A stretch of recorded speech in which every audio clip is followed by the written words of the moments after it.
Hey.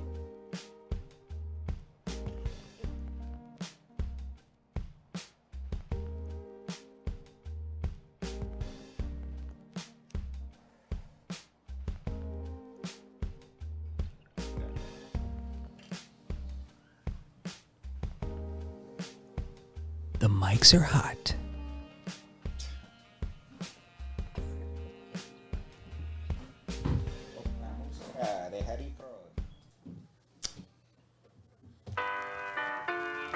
Oye, te hablo desde la prisión.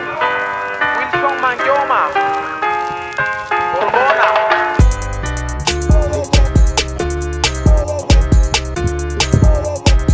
Go under.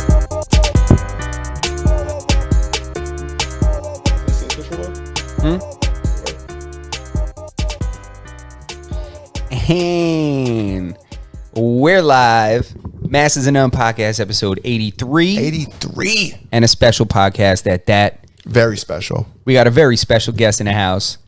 Goes by the name of Xavier Hubbard, the man behind the Basix New York street clothing brand, crushing it right now. How you doing, bro? Doing good, man. I'm happy to be here, bro. Thank you for coming, man. Yeah. Yep. We appreciate you coming through, man. We really, really do. Been wanting to have you. We were supposed to do this podcast. I think it was November. It was yeah. It was somewhere around It was there. October, November. Yeah, so we've been trying to get this done, and finally we got it done, and I'm super excited, man. I'm super excited. So how's everything going, man? You doing good? Yeah, man, I'm doing good. You know, just laying low, working. Yeah, I hear you, I man. already know. I hear you, man. Are you working on what you're gonna put out for the summer now? I'm still going back and forth whether or not I want to put something out in the summer or just wait and just put something out like for fall, winter. Okay. So I got a couple samples that came in. Excuse me. So yeah, just going back and forth with designs right now. But realistically, I'm probably gonna put something out in fall, winter, just because like the sample process can take a little while, and then once it like goes to like full manufacturing, then yeah, I don't want to rush anything. What's it like when you create something and then you get that initial sample of what you created? It's a crazy feeling because like I usually sketch everything first.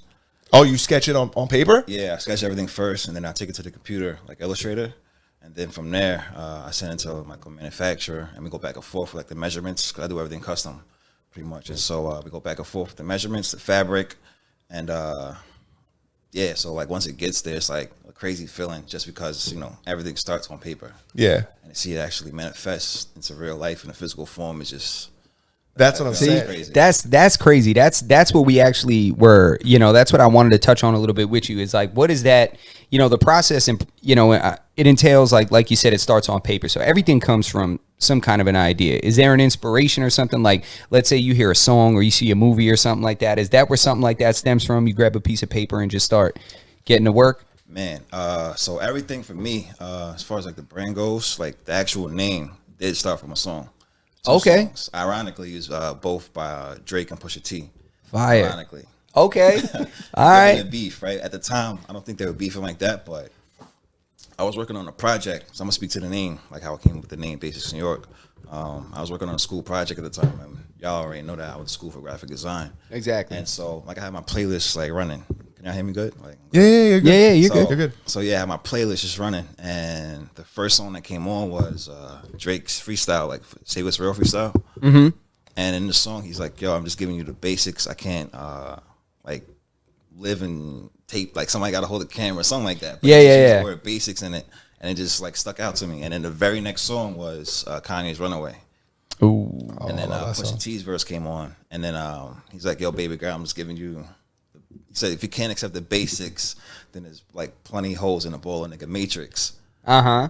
And so when he said matrix, the X word like stuck out to me, and then obviously the basics word stuck out to me too. And so I just cut off, you know, the last couple of letters and just added the X on, you know, for my first name and my initial. Which I think is super Oh, hard. that's I think that fire. shit is super hard. So that's right, because your name is Xavier, plus the Matrix. Right. So Yeah. there comes the X Yeah. into the name Basix. Yeah, everything just rang off, and I was like, all right. So I started sketching out like different logos at the time, and I ended up using that. It was a completely different logo at the time. I ended up like doing like taking like design projects under that name, and then eventually I ended up switching just like taking projects on under my real name. Okay. But I had no intent to like start a clothing line up until maybe like 2018. So what sparked that was 2016. I put out like this small release or whatever, like during the summer. It was for like Black Excellence. I just brought a couple T-shirts and a couple of hats, and it kind of went crazy. Like I sold out of everything. That's crazy. And I remember That was the first piece?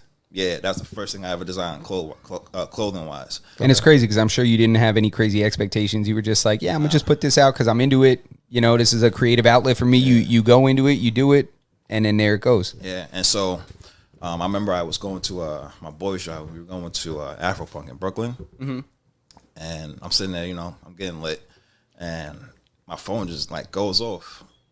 I had like a few orders just come in right there, at like on my way there. I was just like, yo, this is crazy. Like, I'm getting lit, about to go have some fun, and I'm getting paid. Yeah, bro. That feeling became addicting, and I was like, I got to do something else with this, but like this other brand, and it was still on my logo at the time, so I kind of just shelved that. Okay. And I ended up releasing something else like another year later, the same phrase but a different logo, and that still did its thing. Nice. And then a year later, that's when I was like, you know what, I'm just starting like my own fully fleshed out clothing line. I'm like, what am I gonna call it? I came up with a bunch of different names first. Basix still wasn't on my mind, and actually ended up doing like a fake mock-up project. It's like I was trying to like get another job at the time in design, and that project always stuck out in people's minds. But I use the logo that I have now with different imagery from a different brand, so everything kind of just fell in sync, and people just loved it. Damn. Can you tell us about some of the possible names you were gonna go with? Like anything, and in hindsight, you're kind of like, damn, I'm so glad I didn't go with like, you know, Rockers United, Rockers NYC or something like that. You know, I think one of the other ones was like Allure NYC. What was another one? I can't remember the rest of them. That's all good. Allure's hard too. Yeah. Allure was definitely like one of them. That was like, I'm definitely about to move forward with that. Yeah, but I think Basix works so much because, you know, even when you look at the the garments that you have up right now, and you know, even through reading your website and, you know, looking at even your Instagram, like you guys strive for this like minimalistic design, right? And although it's minimalistic, it doesn't mean that there's any minimal effort put into it. And one of the things I was telling Justin about, I was like, these designs, although they're characterized as minimalistic, I was like, it's just, I think it's the appearance of minimalistic, but there's still a lot of effort that goes into the creation of the product. Absolutely. And I love how it's uniform throughout, like even your social media. It's like it looks very clean. Like I don't know if it's intentional, but it's like white borders. It's like it all looks like it belongs together. It looks like a campaign. Absolutely. That speaks to the background, my graphic design background. That's where that comes into play. Learning how to present certain things. You know what I mean? And one of the things I specialized in was like editorial layouts. Like that was my thing. So like magazine spreads, website design. That's like what I'm really like passionate about, and specifically in the fashion lane. So you can see that's like what you get when you look at either my website or the Instagram page. Super clean. And that's like, I feel like that's the look that people are trying to achieve now, right? Nobody's concerned with like building these like WordPress sites that have all of this like, you know, extra stuff on it. Right. It's like less is more. Yeah, for sure. Less is definitely more. Absolutely. Yeah, I feel like it always pops more, and it's something that there's almost more appreciation for it, you know, because it's like, you know, there needs to be room. Like, you know, I do music and all that kind of stuff, and when you're producing stuff, like sometimes it's easy to get caught up and just add more shit, you know, just because you're just good at it, you're capable of it, you have the technology, you have the tools, so you're just like, you know what, I just want to add more stuff. A lot of times it's so much better to just let things breathe. And that's how you get timeless things. That's how you get timeless music. That's how you get Nas albums. You know, that's how you get, you know, Chanel bags.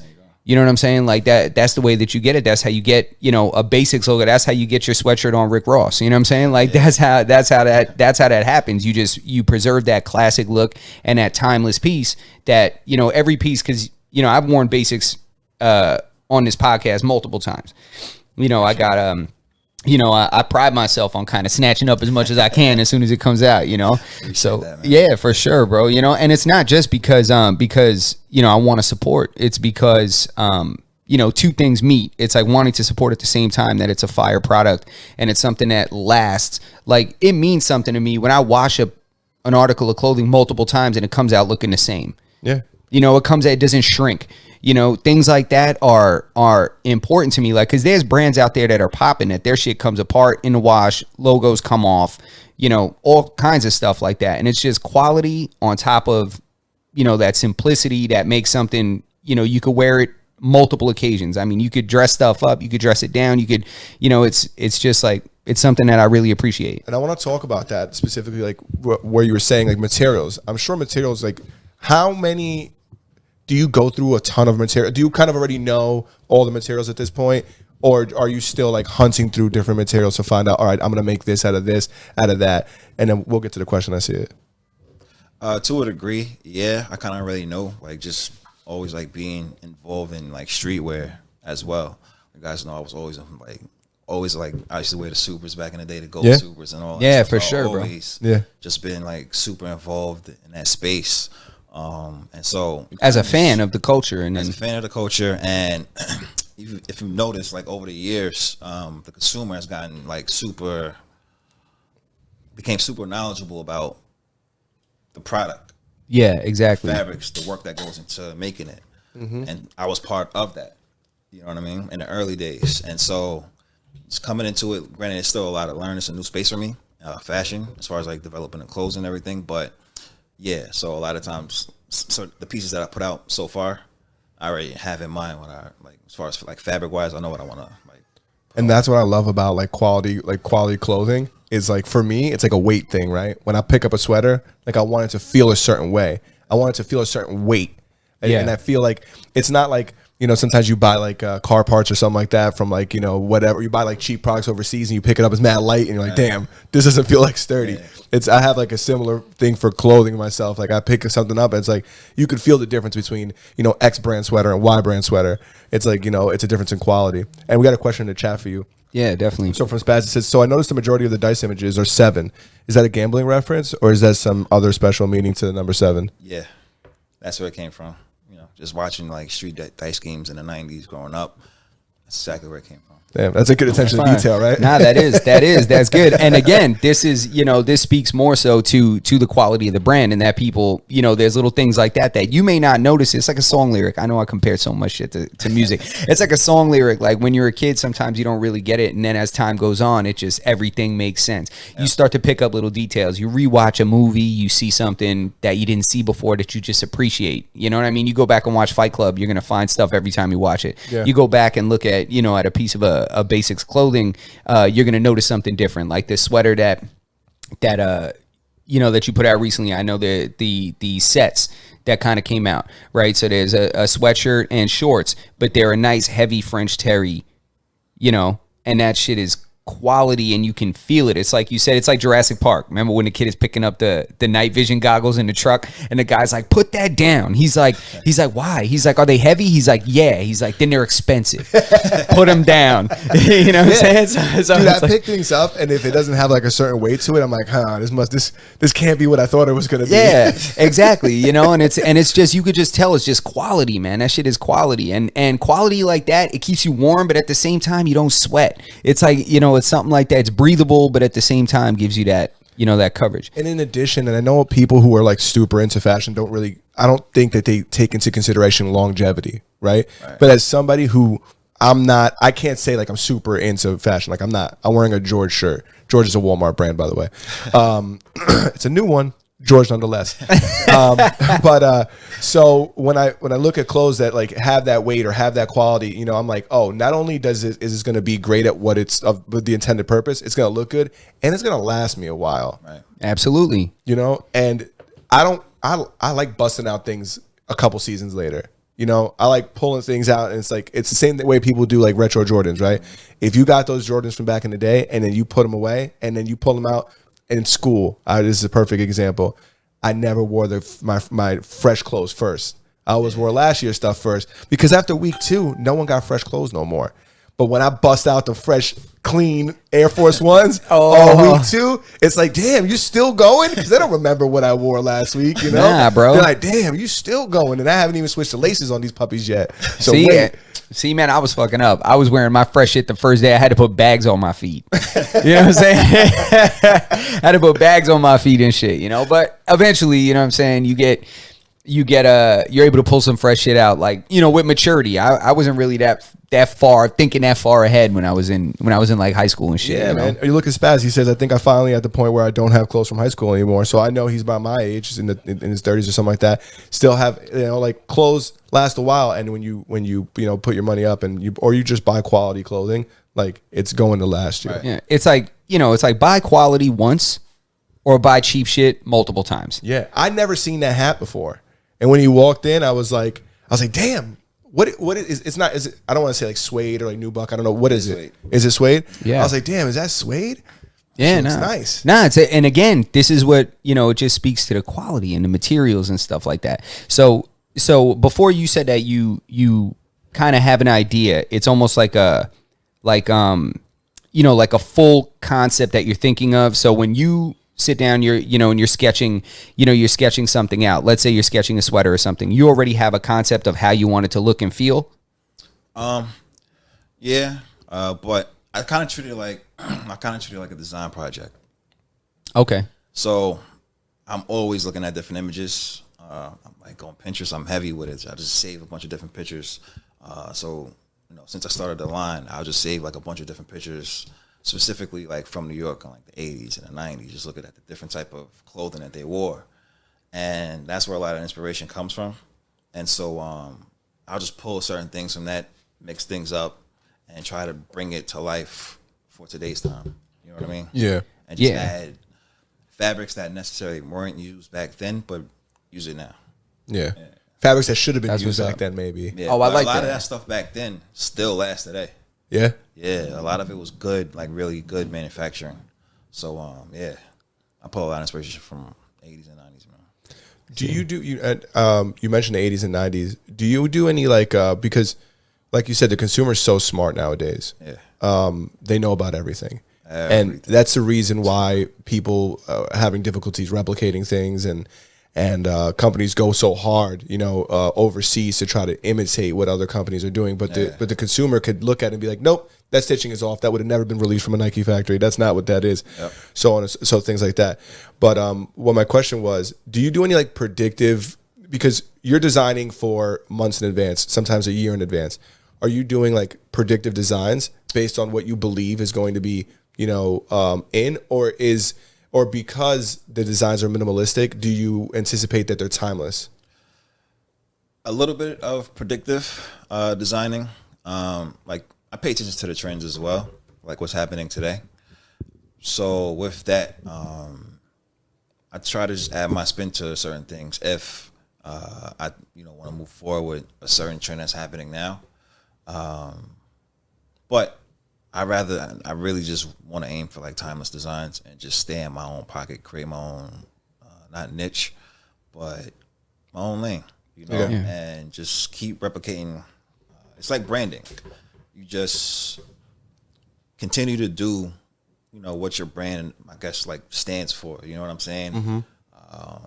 And yeah, I just aim for timeless design, and I want to stay in my own lane for the most part. I don't really want to hop on too many waves. I want to ride my own pulse. Yeah, but no, I think it's good. I think that makes a lot of sense, because it's like you want to stay current, you want to be kind of on top of trends and things like that, but at the same time, you don't want that to infiltrate your creativity, right. and you find yourself sitting down to design for what's going on versus design what's true to the basics. And you stand out more.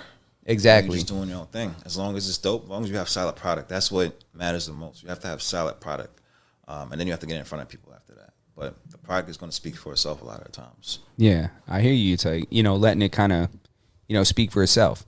Yeah.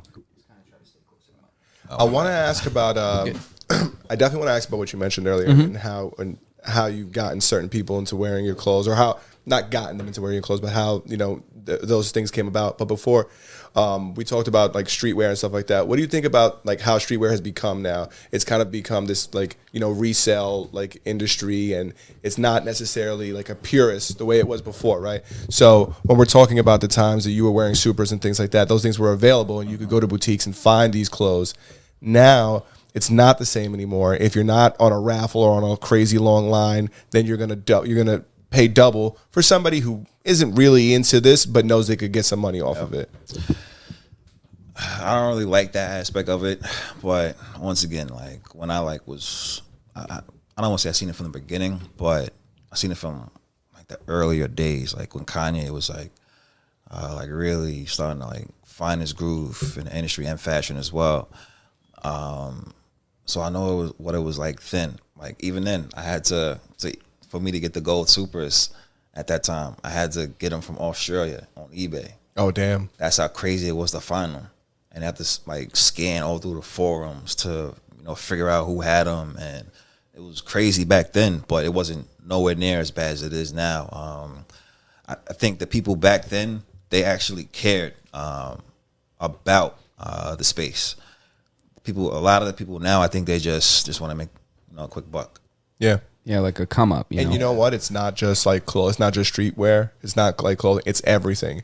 People are doing everything. You see all these Funko Pops behind you. People go and they wait on lines and they buy them, and they'll get a couple of them and they resell them. And like one of the guys who we had on here, Ray Figs. Shout out to Ray Figs.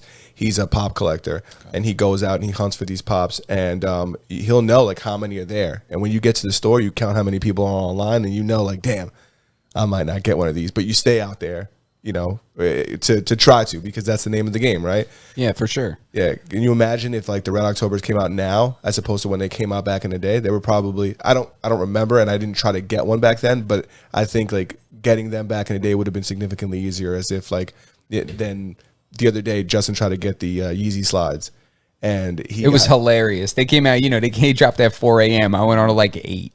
Yeah, the computer pretty much was like, the internet was like, nah, clown. Yeah, but it's not even people; it's bots, right? There's bots that people are behind. People will pay $1,000, more than that, $5,000 for a bot that only works on one store, and and they'll buy this bot to get it to resell. Essentially, that's what it's become, man. It's just like the passion and the love for it isn't really there. Like I remember when they had the show How to Make It in America. Ooh, you know what's crazy? I'm gonna pause this real quick to reference that and let you continue. X tried to put me onto that show, and I was like, yeah, it's all right. I got into it a little bit. Fast forward, 12 years, 10 years, something like that. And this man it was a show about guys coming up in New York City making clothing. Oh, okay. And it was how many seasons they had? Like 2? And it got good the second season. Yeah, and then they deaded it.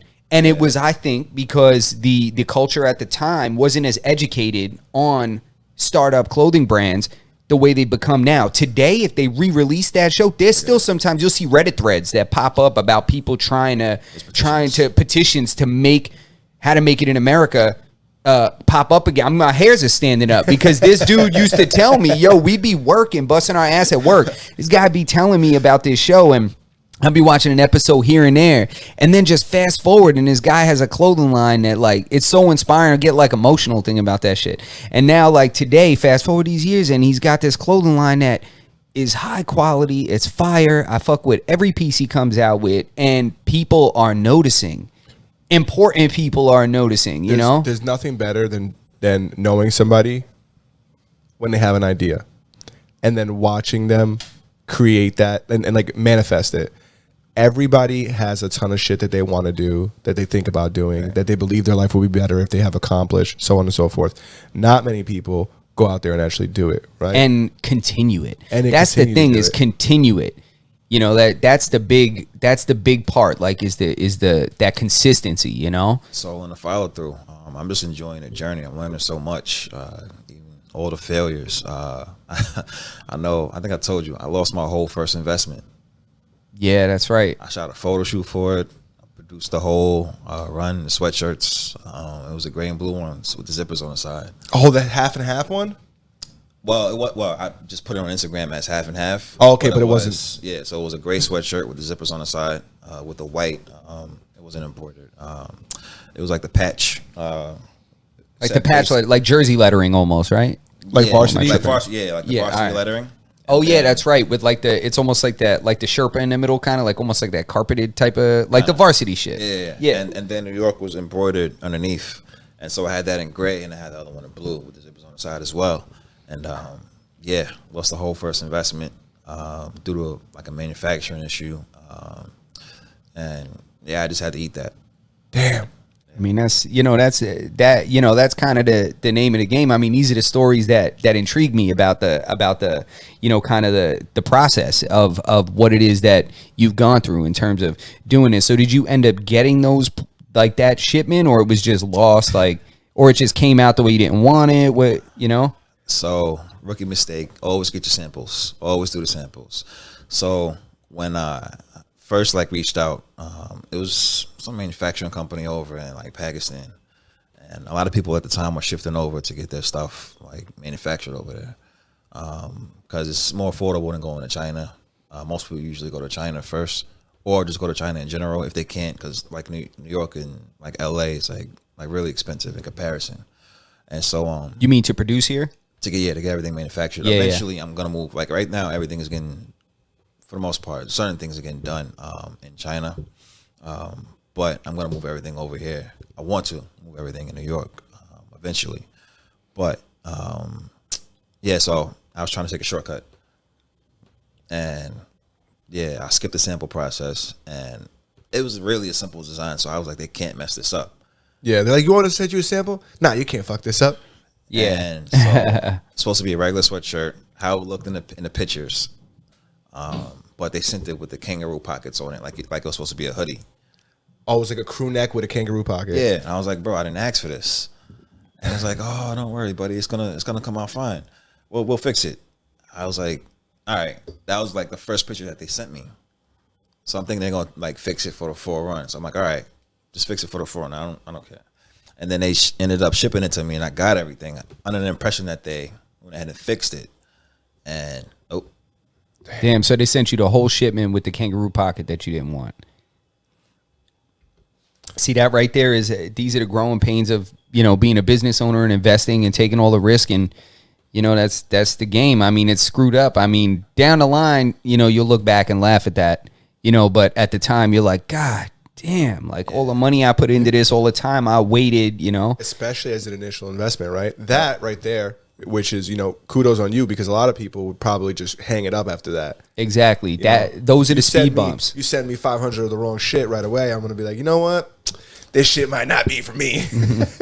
Right? I learned my lesson. Don't skip any steps. Yeah. Real quick, I want to get to the chat real quick just so we could catch up on everybody. Agreed. Yo, Trap House Podcast, thank you so much for tuning in. We appreciate it. What up, Ray? Shout out to Ray Figs. Ray Fix Selectables on Instagram. Quick question from a gentleman named Juan. What's your opinion? It's two questions. What's your opinion on t-shirts? T-shirts companies coming out, and would you design a regular t-shirt with no branding but just high quality? Like, so I guess he means a plain. Yeah, like a blank. Yeah. Nah, that's not anything that I'm looking to do right now, unless it's like, that's not anything I'm looking to do. Like, I like the simple graphics.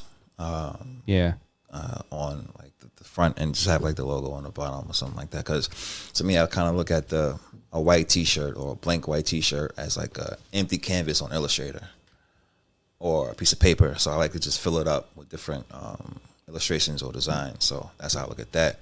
So no blanks. And what was the first question? The first question, and I think it might have played into the second one, was what's your opinion on all the new T-shirt companies coming out right now?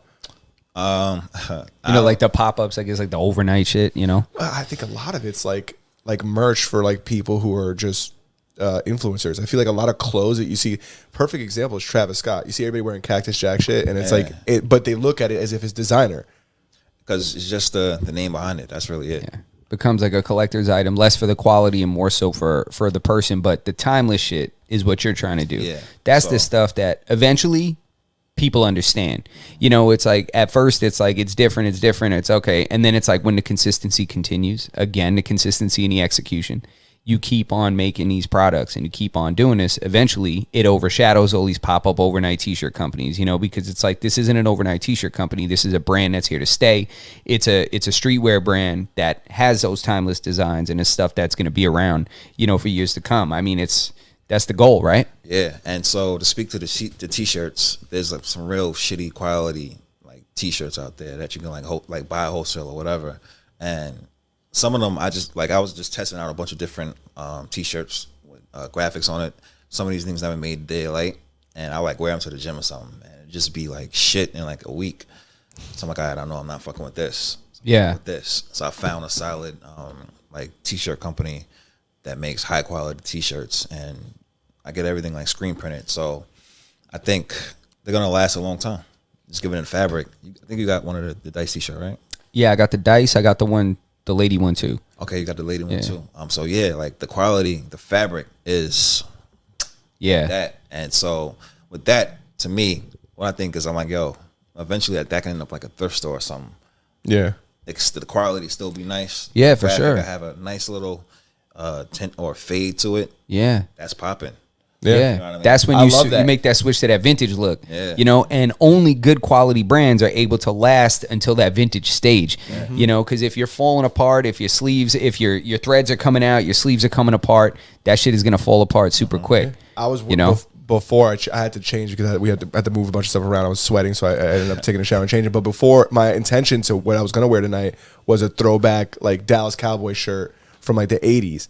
That I could wash it twice a week, and you know it looks. I mean, it got some cracking in the design. It's a dope look. But Yeah. that I love that. Like it's not black. It's almost like it's like gone back like 2 steps before black. It's like almost like a grayish black, but you could tell like this was once black. Like Right. I like that look. Yeah, for sure. It becomes different. It becomes almost like you can see the quality difference. Like you get a T-shirt from like the 90s or something like that, or like the 80s. They got the double seam on the sleeve and stuff like that. It's just something that, you know, you notice that, like you said, like the consumer has become so much more educated. Like when I'm looking at a piece of clothing, like I'm not just looking at a regular design and thinking that, oh, this shit is fire. Like I'm looking at other shit, which is like, it kind of puts the pressure on the manufacturer. It puts the pressure on the designer. And like you're getting out in front of that by taking care of it and doing the quality that you're pursuing up front, so that, you know, down the road, you know, like you said, it could end up in a thrift store and somebody's going to pick up that secondhand fire piece that's now vintage and has this new style to it,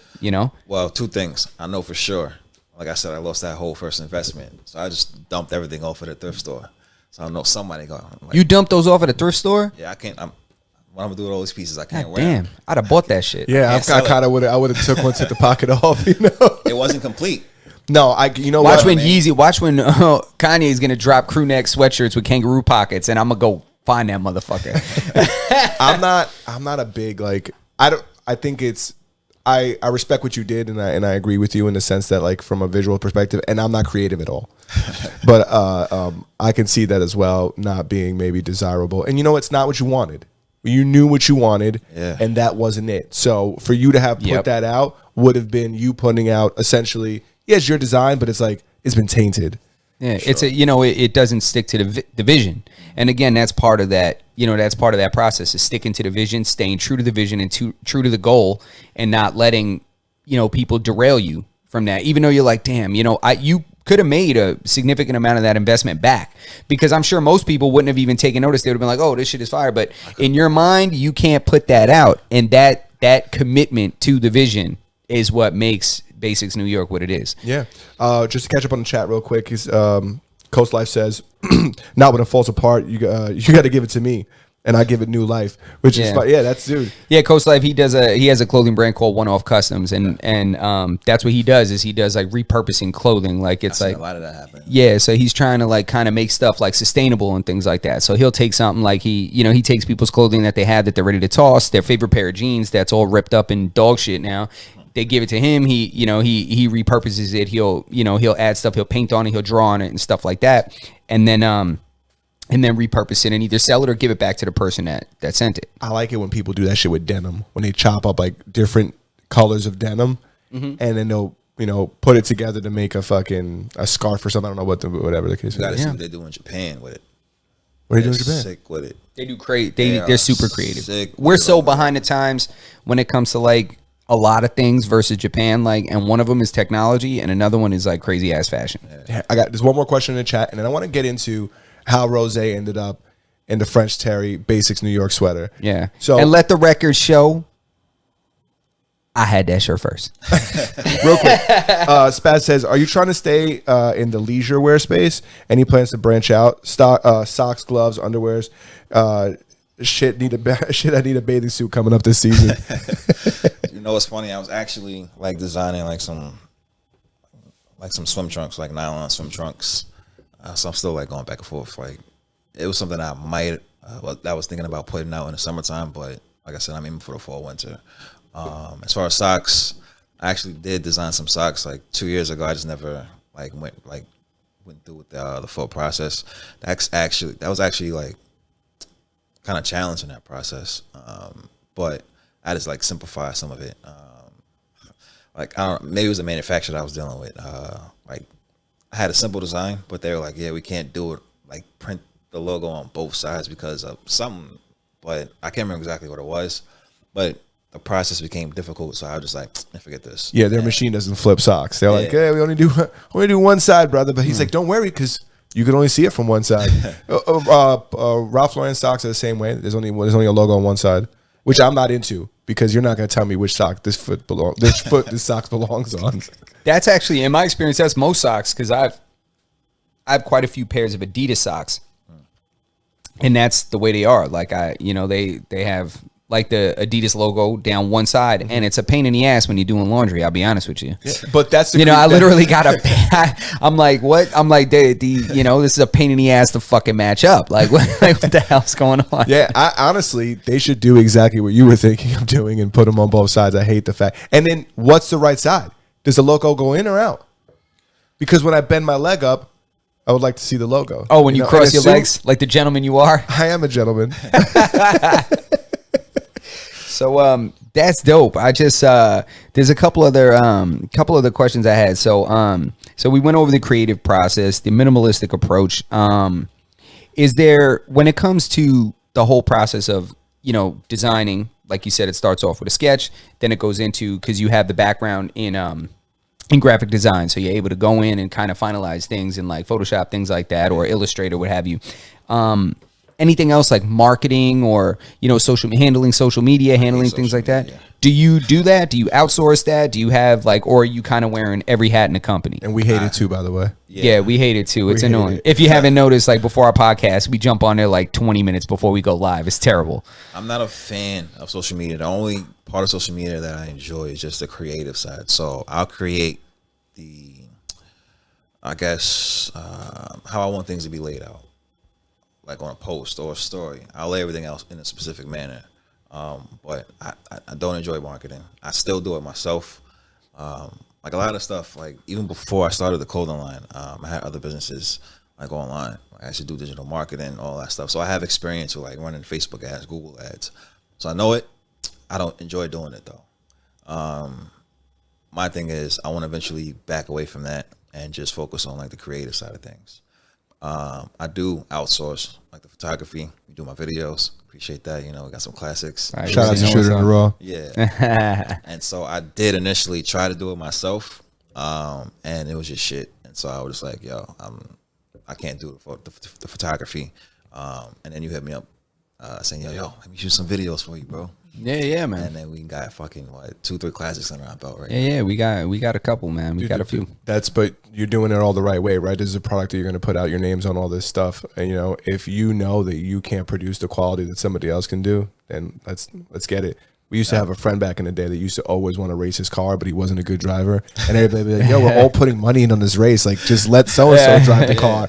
He'd be like, no, it's my car. It's like, you're not as good of a driver as so-and-so. We want to make money. Like, let this other dude. You could drive the car home, It's important to delegate because also if you're trying to do everything by yourself, you're going to burn out eventually.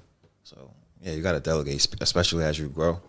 I can't wait till I get, a little bigger. And then, yeah, I'm like, yo, listen, you handle X, Y, and Z. You handle this. I'm going to focus on this.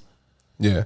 Oh man, the second we get some money, man. Social media manager, first ad going up. So social media manager, producer is gonna handle the chat, handle the scene switch and all that kind of stuff, handle the setup, the cameras, the mics. You can actually find some good ones or some decent ones, like freelancers online.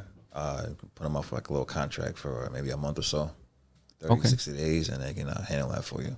Really? Yeah. Have you have any experience with that? I looked into it. As a matter of fact, early on, when I started my Instagram page, I did hire somebody. You just give me some more followers and get the page in front of more people the proper way.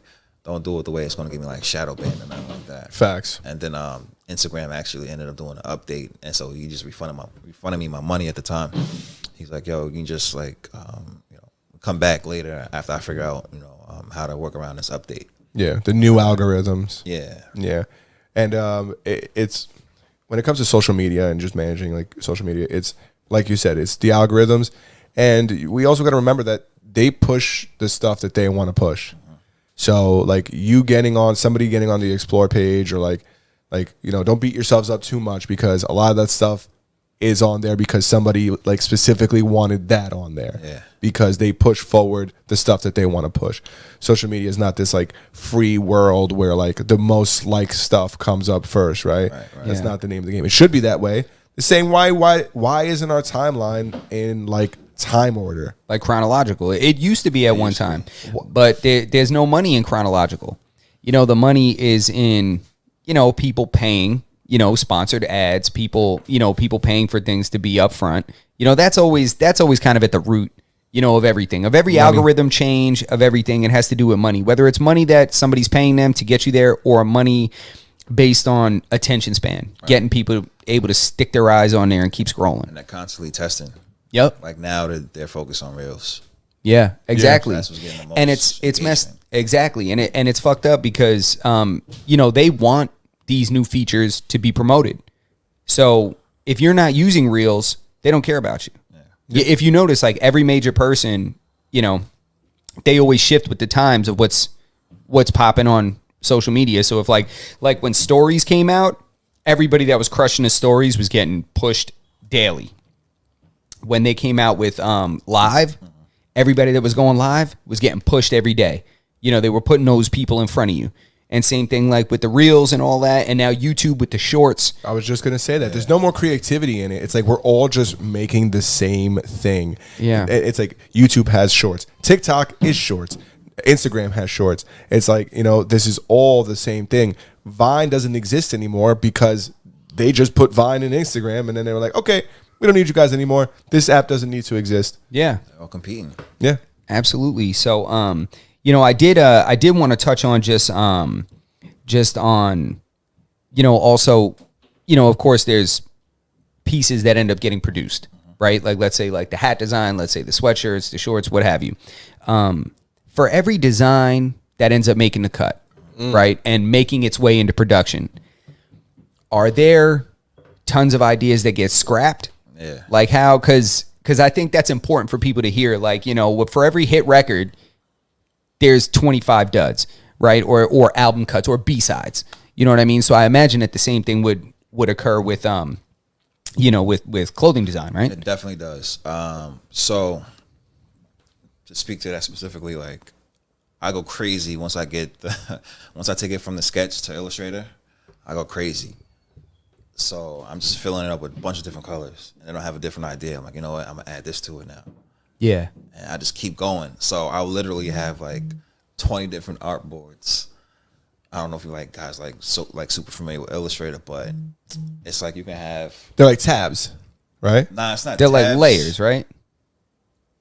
We're Well, both it wrong. has layers on it. So all right. So let's say this is. You're so nice. He's like, I don't know what the fuck you talking about. I own Illustrator, I don't know. Obviously, I don't know how to use it. All right, yeah. so let's say this is the computer screen. This is one artboard. Within Illustrator, I can fill it up with a bunch of different designs. I'm like, you know what? I need to keep going. So boom, I create another artboard, and boom, this is a whole nother one with a bunch of different designs. So now I might have like 50, 60 designs for one thing on there. Damn. With a bunch of different colorways, or I might just play with like different layouts as far as like how the clothing is, the pockets, the fabric, how it looks on there, and it's hard for me to like narrow down on one thing a lot of the times. But damn, I kind of forgot your question. I don't know if I went off track. We were talking about how many designs go, like, so those 50 designs, right? Of those 50, maybe one makes it. Yeah, so it's actually a good thing that I do it that way, because you can actually like go crazy and just go sample crazy, and then now you're just spending a lot of money on samples, because you got to pay for pretty much everything on samples. Even if they screw up, you got to order another one. Yeah, of course. Yeah. So Because ultimately they're wasting resources to produce it, even though they fucked it up. yeah, and usually like samples can be really expensive. But like I said, I like that process better to just get everything out on an Illustrator artboard first, and then narrow it down from there before I send out the sample. And I actually messed up a sample before. This jacket, I actually posted it last year. It was supposed to come out for fall 21, but I messed it up. I got the measurements wrong. And I was like, if I could just scrap it. Yeah. I'll just be patient. I don't want to rush anything anymore. So I'm going to be patient and just wait to put out something else. Matter of fact, I think that was like winter 21 and I put that out. So that was winter 21. I actually showed it on Instagram. The jacket is fire. It's like one of those Letterman jackets. Oh, okay. I just never like. Is it two-tone? Yeah, so it's like white sleeves. Yeah, with the navy, side and with the navy shit. Yeah, the logos. I was mad. Yeah, I hit him up about that shit. Like, where the fuck is his jacket? Wait, that's the one. It was like a Yankee colorway. Yeah, it was navy with the white sleeves. That shit Did you was. post it? Because I feel like I've seen Yes, it. he Yeah. posted it. Shit was so hard, yo. That's what I'm saying, bro. You don't miss, bro. Like out of them 50 fucking designs, bro, you pick them ones that's fire. Every time I see them, I want that shit. And that's how I know. I'm like, yo, like, not that I'm the most fashionable person in the world, but I know when shit is fire and I know when shit is quality. Yeah. You know what I'm saying? The ill thing about the time period of streetwear right now is you don't have to follow any calendars. Like, I can design things specifically for fall, winter. I can let that loose in the summertime. Yeah. Yeah, I agree. There's brands that sell shorts all year round. Mm-hmm. Bro, it's not the same climate around the globe. Yeah. I mean, that's the thing. The internet makes the market global. So you could drop a pair of shorts. Yeah, it might be winter in New York. Yeah, but it's south of that equator. Yeah, bro, it's summer all year, in some parts of the world. Yeah, You know or what I mean? yeah. I mean, that's what makes it incredible. It's like, yeah, it might not be summertime in Queens, but it's summertime in a million other places, You know what bugs me out? What's When I up? see like I follow like a lot of like other YouTubers and things like that on online. The dudes in California that be wearing like sweaters and hoodies and like North Faces and shit. And I'm like, I know it ain't that cold over there. Or Sleep. I'll tell you what, it gets cold over there at nighttime. It's essentially a North Face? desert. Not a North. Well, what kind of North Face? You talking about a snorkel North Face? Yo, I'm not even gonna lie. I seen this dude. I was watching the No Jumper podcast. They're all in California. My man was wearing the puffer North Face, like the old school one, with a hoodie underneath it. he was just stunned. And Or I he like, was strapped. He probably had to ratchet. That's what that was. I was like, yo, listen, we got a lot of lights in this room. I'm sweating in here. I can only imagine how many lights they got in that room. And that dude is definitely sweating in that sweater. I was sweating watching that dude. Yeah. I mean, but it does get deceivingly chilly in Cali. That's the thing, is like, because it's like a desert. So it's like it'll be 90 degrees in the daytime, but come evening it drops to 50 degrees, and then it'll drop to 40 sometimes, like 48. Like low 50s. Yeah, Coast Life says false. Shit gets brick as fuck. Yeah, I mean, maybe I don't know. he was living in San Diego. Now that's Southern California. He just moved What's from. brick to him? I mean, he's from here, so he knows it. He's got a, he knows what brick is. Yeah. Like, he grew up in brick. Yeah, You know what I'm nah, saying? it's I guess I think of California and I think of it's in my mind that shit is Florida, like weather wise. Yeah. Nah, You know? Florida's different. The humidity. California's dry. Yeah, Florida's That's the difference. tropical. Fam, I woke up to snow one time in Florida, in Miami. Really? Yeah.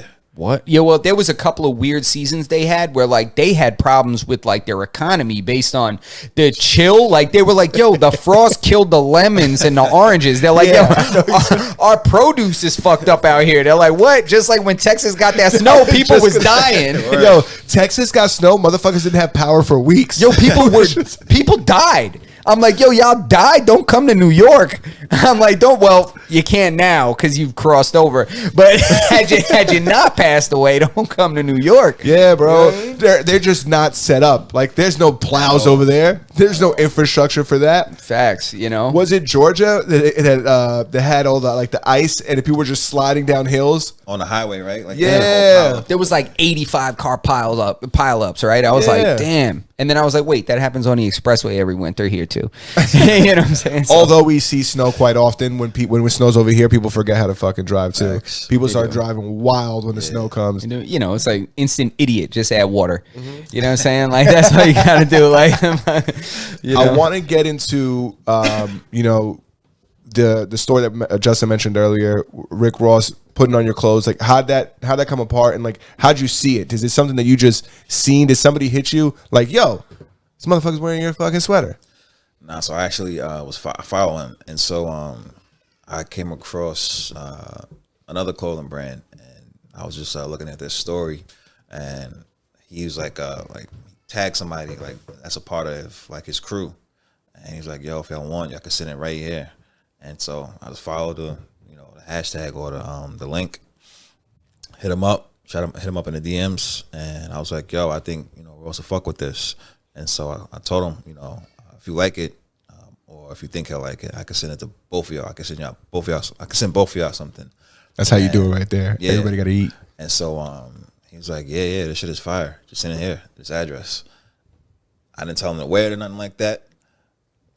Like a couple months went by. I'm like, all right, this thing ain't gonna wear it, man. I just kind of like stopped looking at his shit. And then one day I just woke up and I was looking at the story. And like the fucking third video, the nigga had the shit on. I was like, that shit look like my fucking sweatshirt. I'm like, yo, clicked on the next story. I'm like, yo, this nigga really wore that shit. That shit is he did a whole shoot, bro. Yeah, he did a whole shoot, and he performed in it. I was gonna say he did a photo shoot and he performed in that shit. And that's how you know that you put out a quality product that people are gonna like, because I'm sure Ross got the pick of the litter. He could wear whatever he wants. He could get any designer to send him whatever he wants, but he picked your sweater. They didn't tell him to wear it. And so one tip I give anybody out there who wants to like start their clothing line and wants to get it like celebrities, you got to get to the people around them. So you got to get to like their stylist, manager, something like that. You got to get to somebody around them, because 10 out of 10 times they're not going to check their DMs unless they're like on their way up or something like that, or you catch them like the beginning. Bored waiting for a plane, or they just posted something, so they just happen to just still be looking. You know? I mean, as far as like where they're at in their careers, so you can catch like a hot artist, something like that. True. And somebody that's like on their way up, you can catch them. They'll probably check their DMs. But like if somebody like Rick Ross said, he's not responding to his DMs from a clothing brand. Rick Ross probably don't got Instagram installed on his phone. That's somebody else's job. As a matter of fact, you can't even reply in his stories. So yeah, you got to find the people on the team, and that's pretty much with any celebrity of that level, A, B, C, whatever. You got to find somebody on there, like around them. You know what I'm saying? So see, that's opportunity and preparation. Right. Meeting, like they say, like that window goes like this, and it's just going by. Like Spaz, shoot your shot. Spaz said it in the chat. You miss 100% of the shots you don't take. When we seen that, we're really happy with that you're doing what you're doing, because it's so nice to see people follow their, I don't want to say follow their dreams, but follow like, their go through with their plans, set a plan forth.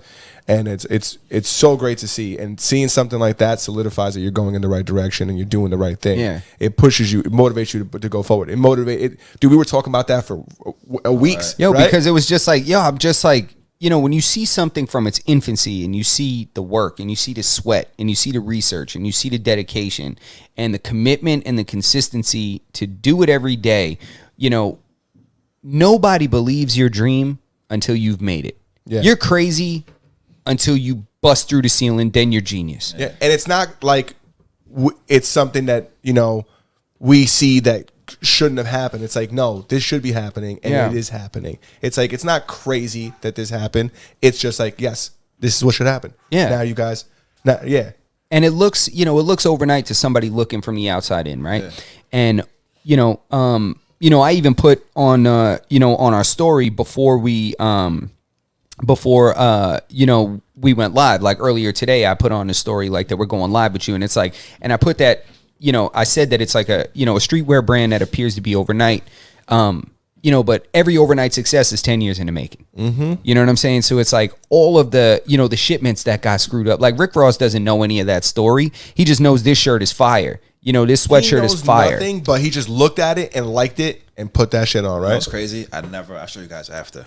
I never posted the video, but when he got the clothing, he got a few other pieces, and he was just like going over like, yo, thanks for sending this, yada yada, and he was just talking that regular entrepreneurial talk that he usually do when he on the stories, and he kept putting fucking video like on my shit because it had they laid it out to where it was the three pieces, the sweatshirt and the sweat shorts. Yeah. And those are kind of like, to me, like Miami type vibe colors. Oh, facts. And he kept just putting the camera on there. I was like, yo, he might like really fuck with it, but he just didn't wear it for that long. That was all. Yeah, but I mean, it's I'm sure it's like it just comes when the time's appropriate. I mean, you how many times you see somebody sent a bunch of beats to Jay-Z or something like that, and they're like, I ain't fucking with it. A year later, it makes the album. Yeah, you know what I'm saying? Like that's how it goes. And it's one thing to wear it; it's another thing to publicize.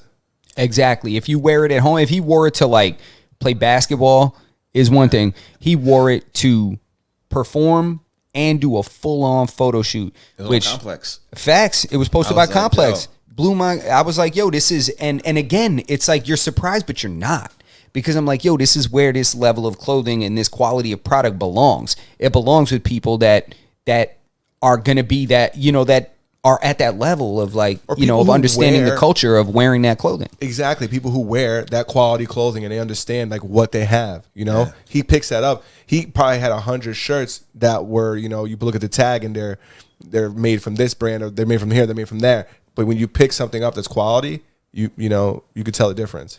You know, it's crazy. I don't think I ever told y'all this. I just thought about it. Just thinking about how far I came with all, how far I came with all this. I actually was about to me and my boy Kamal. Oh yeah, for sure. You ever met Kamal? Kamal was the one who put me onto all this. Like, he introduced me to streetwear. I didn't know it existed, and he introduced me to all of this. And we went to Nick games and shit with Kamal. Right? Yeah. Shout out to Kamal. Kamal always been. I fresh, think concerts too. Kamal always been fresh though. Yeah, from jump to the day I met him. Yeah, so I gotta give him his props. I didn't know anything about this space until he introduced me to it. And so we were actually about to start like a clothing store, streetwear store. I think I was like maybe 19, and we would like emailing like 10 Deep, Crooks and Castles, all that shit. We just way back in the day though, when there wasn't so much information wasn't really out there. We were just going for it. Now the store never came to light, but the fact that we were just taking that initiative. That's the spark, bro. That's how it starts. Me and Justin got episodes from 3 years ago that will never see the light of day, and like we thought for sure like this was it. And we're like, oh, we did an episode. It's a similar, not as long as you've been doing this, but it's a similar concept in the sense that you got something in your mind, you just want to start it. Maybe it doesn't come to fruition, but you still navigate to this through a different outlet. And now you got your own stuff, and your stuff will be in those boutiques that you would have tried to create. There you go. And I want to keep it direct to consumer though, for the time being. I did think about like trying to get in certain clothing stores or brand, like boutiques around the way, but one of them ended up like leaving Long Island, so I was kind of like, fuck it, I just keep it direct to consumer for now. But yeah. You're the first one I've ever put me on to a boutique. You didn't even put me on. You put somebody else on, and then they put me on. They're like, hey, listen, don't tell anybody that this is X's spot. See, that's the move. And you're also big into networking and stuff, and like being in the scene. Like I see Xavier's you're not really hesitant or about popping up at an event. If somebody has a pop-up shop or a pop-up event or something, something like that, you're ready to go there.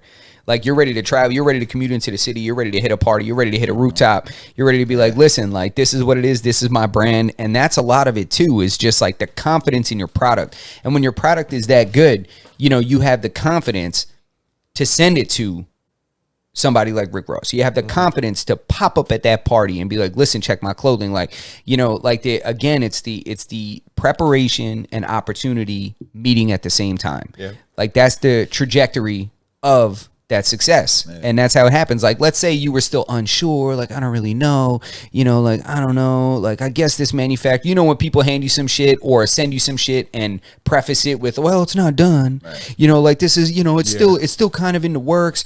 Like, I'm still like, like, you're like, nah, bro, here it is. Take that. Yeah. Hold that. Check out my mixtape. It's not mastered yet, but, just tell me what you think about it. Exactly.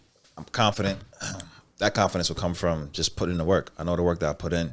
So once it gets to the final product or the end result, it's what you expect because you put the work in. It's like getting in that ring. They close that cage behind you when you've been training. As long as the manufacturer doesn't fuck shit up, then we good. Exactly. Did you is that your design that you're wearing right now? The sweater? Yeah. I've seen people approach him and be like, "Yo, that sweater's hard. Where'd you get that shit from?" Yeah, they're like, where'd you get that? You got that shit from like somebody like what? Somebody sent you that from like Montauk? You're like, nah, this is my shit. I made this shit. Once again, it's just me on the computer just creating shit. See, and that comes from the love and the passion to create, and that's the closest we get to God. You know what I'm saying? Kanye said that shit. I heard Ryan Leslie say that shit.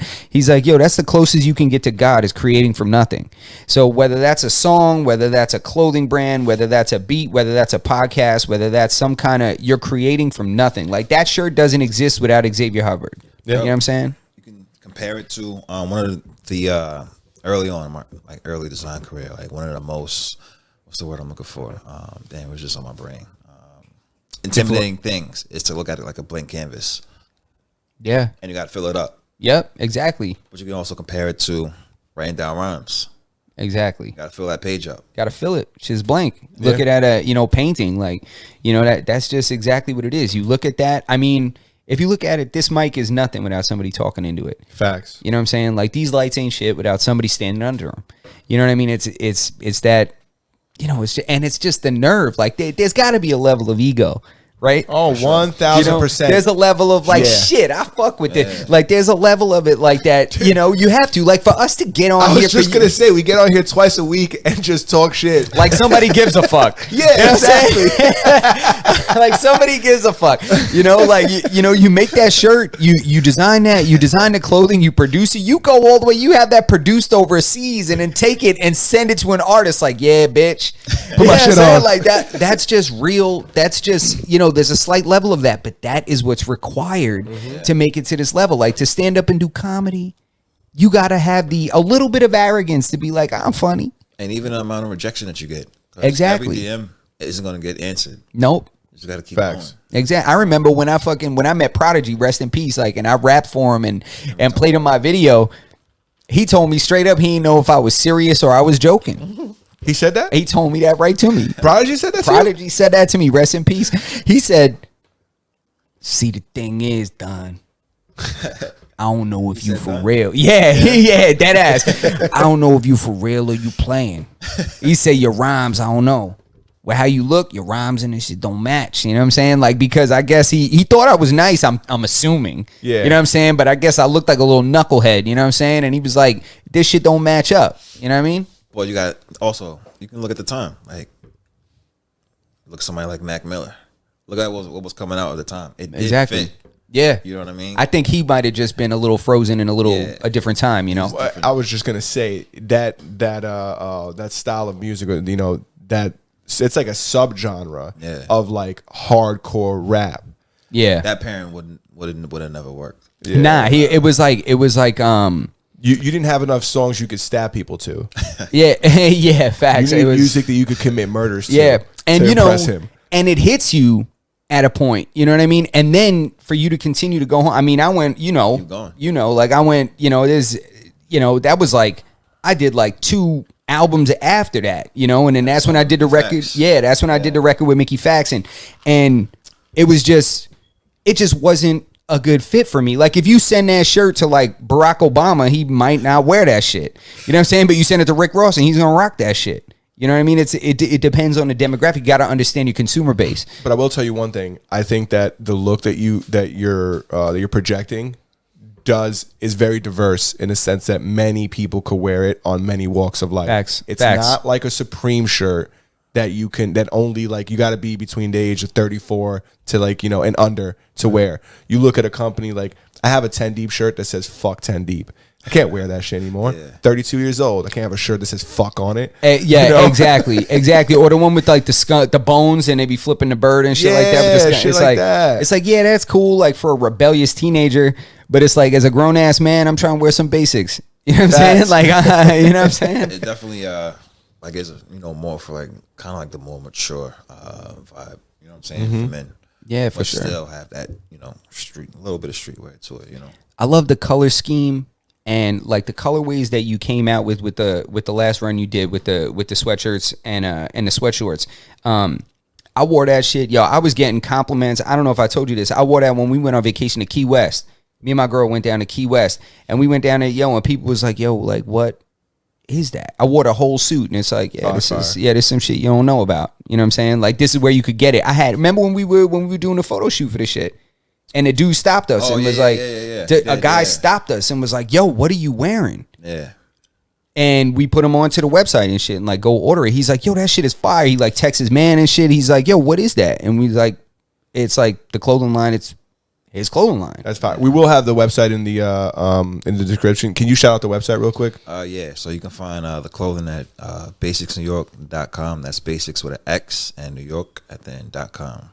Yeah, Basix, and it's spelled out New York, right? Yeah. So it's Basix with an X, BASIX, NewYork.com. Right. All right. So I mean, we're reaching the hour. Is there anything that you wanna touch on? Anything you wanna talk about? Stay tuned. That's it. Stay tuned and just guys check it out. And you can follow Xavier. He's got his own personal Instagram and mainly the Basics NY page. So it's Basics. It's at Basics NY.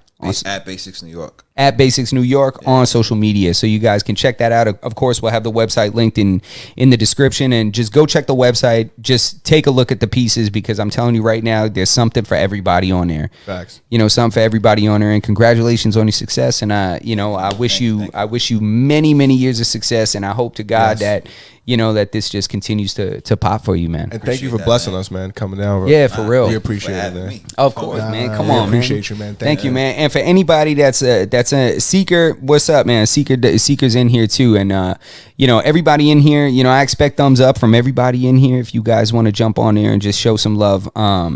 So if anybody thinks that this night is over, y'all tripping. I might go live for wherever we go next.